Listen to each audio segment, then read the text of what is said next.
Brigade Al-Qassam mengumumkan penghancuran total kendaraan pengangkut rezim Zionis. Kendaraan militer tersebut meledak hebat setelah ditembak menggunakan peluru Al-Yasin 105. Dikutip dari Al-Mayadin, pertempuran sengit itu terjadi di Kem Maghazi di jalur Gaza Tengah. Dalam video berdurasi 54 detik itu, terlihat seorang mujahidin menargetkan kendaraan militer IDF.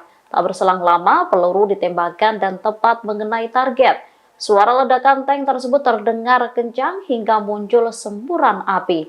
Al-Qassam membenarkan bahwa pasukan pendudukan yang memasuki Kem Maghazi di jalur Gaza menjadi sasaran sejumlah mortir kaliber berat.